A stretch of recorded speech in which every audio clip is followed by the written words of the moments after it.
I'm gear addicted. 100% gear addicted. There is a lot more gear waiting for me outside. I just need to carry it in here, film how I unbox it, the same as I've done it already a million times. And yes, it satisfies me. It satisfies me a lot. But it also leaves a lot of you people asking how I'm affording all of this stuff, why I'm all getting it, what is it for? There's a reason behind it. There's a logical reason that makes me do all of this stuff. It's not just a gear addiction. Yes, it's a gear addiction, but there's more to it. I'll explain everything, but first, let's get that gear.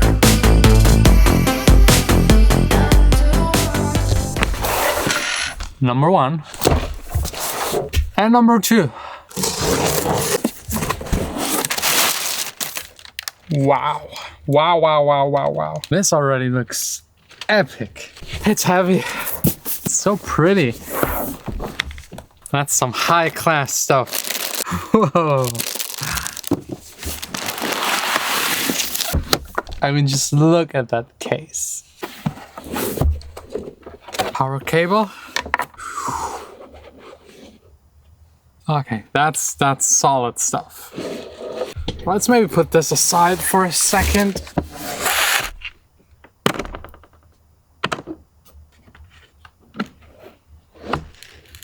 Whoa, wow.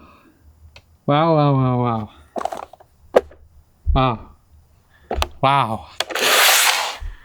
This is some next level shit. Keys. And the main unit itself. Let's maybe zoom a little. That's the Golden Age Premier GA8000 condenser microphone. That thing is high quality. As high as quality goes. It's just epic. Comes with a shock mount and all of these ribbons, they just look cool. They're probably for cooling. I don't know exactly. I'll find out in the next coming days. But wow. It's just one switch at the front, omnidirectional and cardioid. I will test it, fully test it in the coming days. Today, unfortunately, no time to play around with gear. By the way, this block right here is just the amplifier for it. But yeah, there is no time because it's a further studio construction day. So first let's construct a little.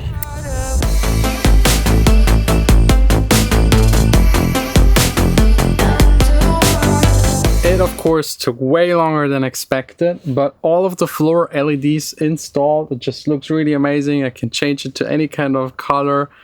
Love it. It makes the entire studio look like it's floating. You can even emphasize it by just dimming everything else. Let's maybe do really quick the Miami vibe. Yeah. That's nice. I like it. Now it's really just the ceiling. It needs another layer of covering with a tiny bit of diffusion. And the tables need to be built again more stable. And the covering for the front wall.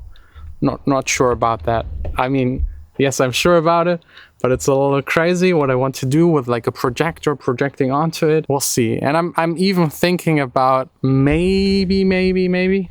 You can't see them. Wait. Maybe replacing the speakers. I love them. They're good, but I'm thinking long term. And if I already finished that front wall, right now it's just like a foil, a cheap $50 foil. I want to replace it with real metal, which will be very expensive. And then I want to make sure I have speakers in the wall that I never ever want to change again because they're among the very best. But that will be expensive. Maybe. I don't know. I'm always very broke, as you can probably imagine, just buying way too much gear. And one more thing, the door is now fixed in a way it closes automatically, so it will be never open again. Good for the acoustics. I just love these small kind of things that make your life easier.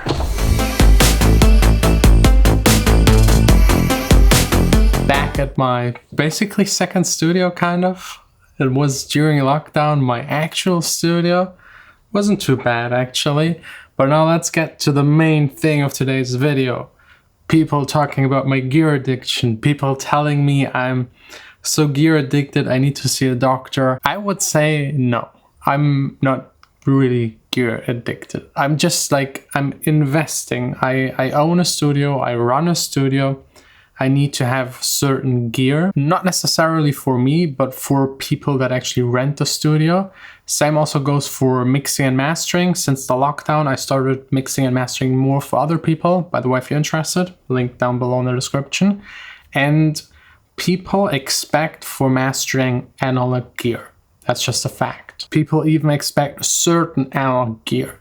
And yes, I personally think it improves the sound by a fraction of a fraction of a fraction, but that's exactly what people pay for. No one would pay someone 50, 60 bucks for mastering if he just slaps on ozone. Everyone can do that. Even if the person slapping on ozone is so experienced that he actually delivers a good master, no one would like to pay for it. So it's like, it's not showing off, but it's like showing a certain degree of professional expected kind of gear. It's part of the equation. And of course, it's a whole lot of fun. And I have to say, for me personally, let's put the sound quality aside. I personally love the workflow. I think sound quality wise, it maybe improves by 1 to 3%, maybe 5%. But like the approach, how I approach my songs, how I start to mix them sitting in a treated room with good equipment is different and improves my music actually by 10 to 15%. I start using it more. I inform myself more about it. I know all of my analog stuff by heart and it never changes. I will still have it in 3, 4, 5 years. It's still the same thing. No updates, no new plugin, new versions. It just stays there and is the same. I love that. And you only pay once. Just think about the Wave stuff where they make you subscribe to get updates. You have to pay every month. It's just like greedy, really greedy. Another point is also that I'm doing sample packs, and I think people that buy a sample pack should get the highest quality. People buy sample packs to have something to use in their song they can't make themselves. So if I record a guitar, I need to make sure it's the best guitar player I can get my hands on, the best guitar, the best microphone, because what I do and sell to other people, they will use in their production, so it's multiplied. So I need to make sure it has like the highest quality that is just possible. I think I owe that to the people that actually buy that stuff. So I hope this clarifies the why. It's really an investment into my studio and me and my music, and also into like all of my customers, and also for you watching these videos. I can tell you what the stuff does, if it's good, if it's bad. I think it's overall a benefit for everyone. And now comes the part how I'm affording all of this. Just as an example, that's what my socks look like. It's all about sacrifices. I make a lot more money than when I started making these videos. I was completely broke. My management, anyways, I told that story already. It's all working out really fine, despite COVID. No touring and no people renting the studio at the moment. I still get money from YouTube. I still get money from mastering, mixing.